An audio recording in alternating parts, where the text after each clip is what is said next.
Olá, meu amigo, minha amiga, meu colega advogado, minha colega advogado. Bem-vindos a mais uma vez a um hashtag OABRJ Debate. E nesse período atípico que nós estamos vivendo na humanidade, a OAB do Rio de Janeiro não está parada. Os nossos diretores, os nossos conselheiros, os nossos amigos, os advogados que frequentam os nossos espaços aqui, estão todos antenados e cada um à sua moda, dentro da sua possibilidade, está dando a sua contribuição para cada vez mais a gente saber o que está acontecendo e o que nos espera mais à frente na nossa profissão, no nosso meio e no nosso país e no nosso estado também. E hoje, para registrar tantas coisas que já fizemos, as coisas que já aconteceram e o que nós estamos registrando na OAB do Rio de Janeiro, nós temos duas pessoas aqui muito importantes e o nosso tema de hoje é o projeto Memórias, as lutas democráticas da OAB-RJ. Para falar sobre o assunto, estão comigo aqui os idealizadores dessa iniciativa. O doutor Marcos Vinícius Cordeiro, ele que é diretor de comunicação e presidente da Comissão de Relações Institucionais da OAB do Rio de Janeiro, e o doutor Aderson Bussinger, diretor do Centro de Documentação e Pesquisa da Seccional da OAB. Vamos começar aqui com o doutor Marcos Vinícius. Qual o objetivo desse projeto, doutor Marcos? Relativamente ao projeto, nós iniciamos essa nova fase do projeto. O projeto já é algo de longa data que a Aderson vem já organizando, vem se empenhando em tornar realidade. Nós inauguramos a virtualidade do projeto, trazer pessoas para que conviveram, que viveram e que têm o que dizer sobre épocas em que a ordem se empenhou bastante, né? E de lá para cá vem se empenhando nas lutas democráticas gerais, específicas. E o primeiro foi com o Carlos Roberto Siqueira Castro, né? Que participou efetivamente da Constituinte, e com o João Batista Lousada Câmara, que é um nosso máximo mestre da Justiça do Trabalho, que também tem uma participação na ordem histórica, né? Um homem de ordem dos advogados e, por último, foi presidente do nosso Conselho de Ética e Tribunal de Ética e Disciplina. Então, é um projeto bem interessante, bem instrutivo, né, em termos históricos. Doutor Aderson, eu gostaria que o senhor complementasse aí, porque é um projeto muito interessante. Nós todos, ao longo desse tempo que nós estamos aí trabalhando pela ordem, nós contamos a história da ordem. Eu acompanho aí os trabalhos que faz o Vinícius, sempre ele, até pela própria visão que ele tem de mundo, das coisas, ele sempre está falando da história, ele sempre está contando a história.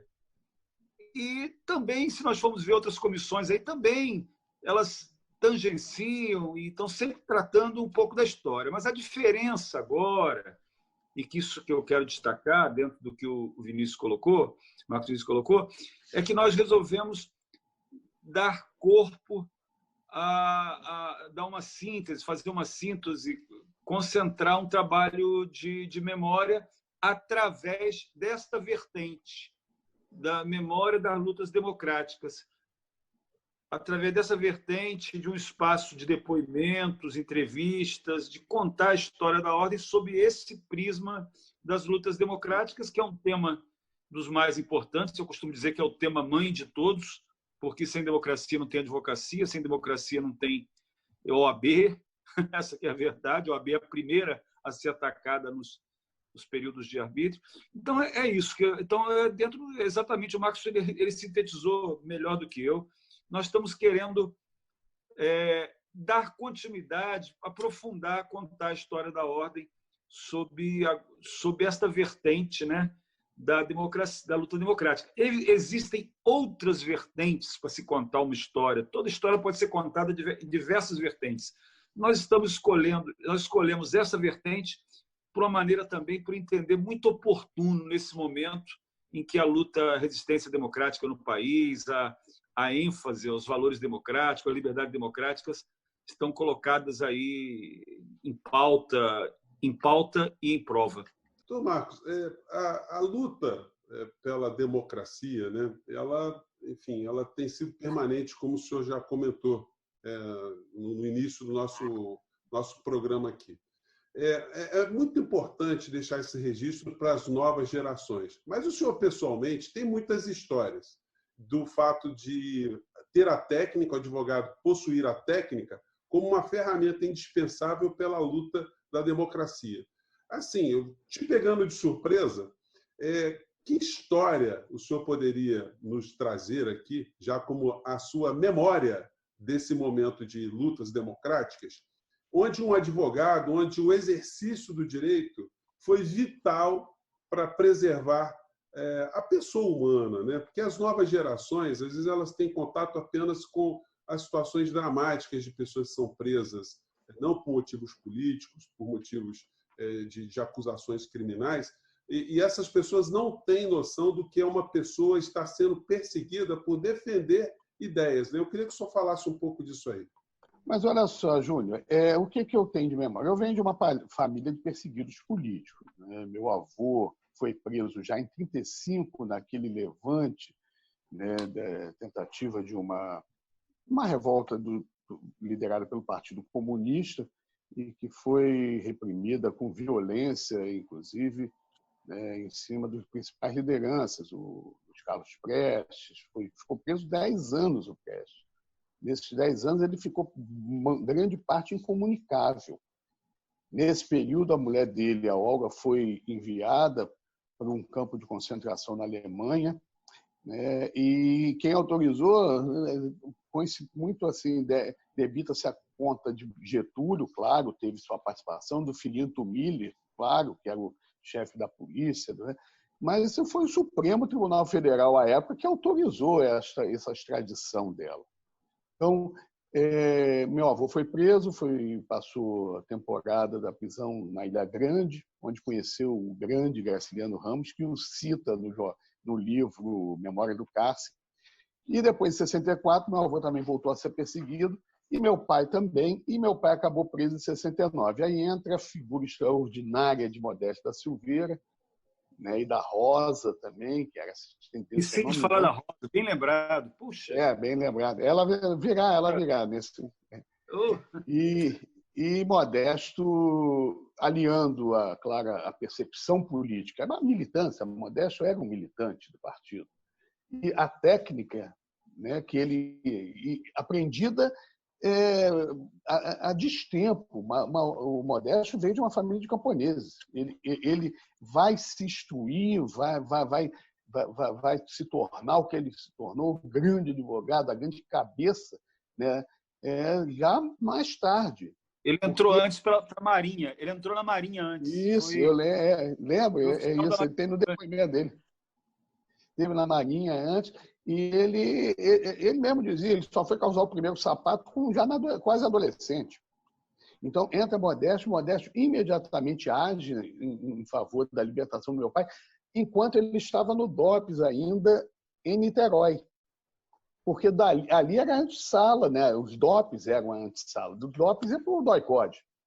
E a questão do meu pai é a seguinte: a gráfica do Partido Comunista, que ele foi pego em Niterói com os exemplares da Voz Operária, que eram distribuídos para o Brasil todo numa engenhosidade lá que ele criou para receber dele mesmo e distribuir. E aí o que eles queriam saber era onde era a gráfica. Então, nisso, meu pai chega aí ao DOI-CODE, mas o Modesto já interveio e conseguiu, parece que um juiz, eu não vou citar o nome, porque eu não posso incorrer no erro, porque eu era criança, mas eu acompanhava aquilo, que imediatamente mandou que meu pai fosse apresentado na auditoria militar. O senhor já entrevistou, já trouxe algumas personalidades para falar desse projeto das lutas democráticas, enfim, de pessoas que vivenciaram a história do nosso país. Que pessoas o senhor já tem aí para nos dizer que já estão participando ou participarão desse projeto? Olha, que já participaram desse projeto, nós podemos citar o próprio Modesto da Silveira, que tem depoimentos aqui na seccional que estão registrados.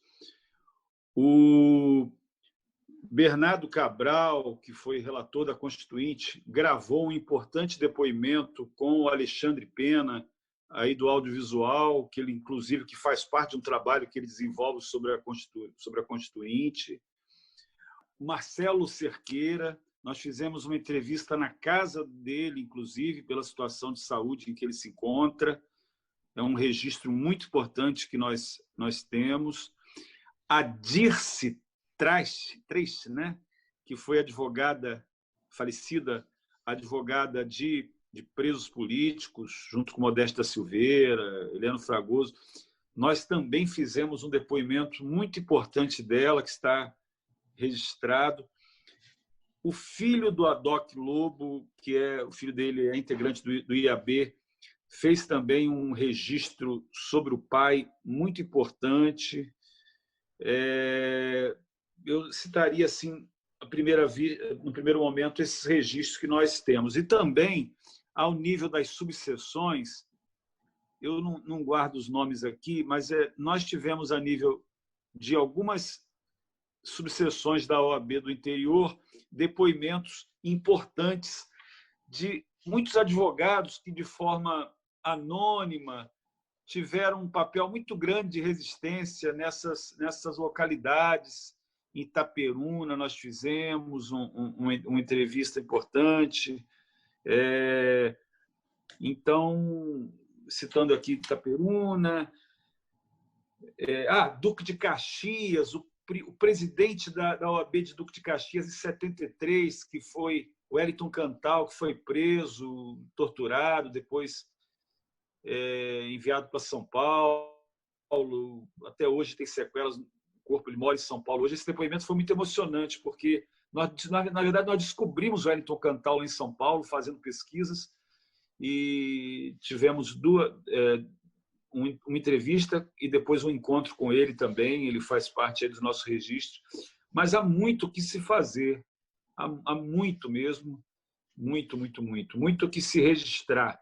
Bom, então quero passar de novo aqui para o Dr. Marcos Vinícius para falar da importância, né, da participação das mulheres, tanto na história como no projeto aqui, Dr. Marcos. Eu e o Adécio vimos conversando de termos participações, né, daqueles que estiveram nas lutas gerais e nas específicas também. E aí, né, digamos, com os pés nessas duas canoas estão as mulheres que participaram das lutas gerais da Ordem. A Rita de Cássia Cortez, presidente do IAB, abriu esse primeiro programa, que foi ao ar no dia 6, agora, né, está no YouTube, né, e será uma das que virá no próximo, né, para trazer a sua experiência própria, né, do que ela vivenciou nessa luta democrática. Da Ordem é uma participante, né, das lutas da Ordem, e eu com ela, inclusive, convivi, né, nessas lutas específicas, e, além dela, outras mulheres que tinham, né, também propostas específicas para criar a OAB Mulher, para trazer debates que são próprios das mulheres. Então, temos Margarida Pressburg, temos Déa Rita Matosinho, a Rosa Cardoso, tá? E em memória,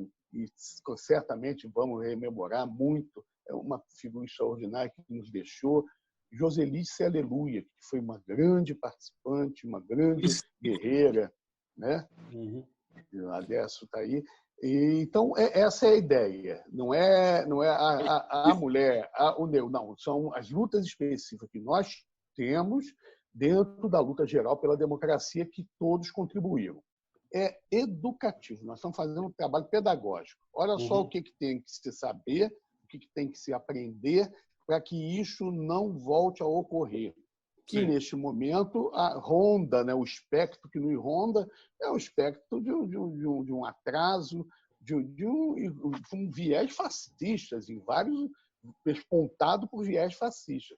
Então, essas mulheres, muitas das que virão aqui, né, falar conosco, vão trazer uma perspectiva de luta bem interessante e bem educativa, como pretendemos.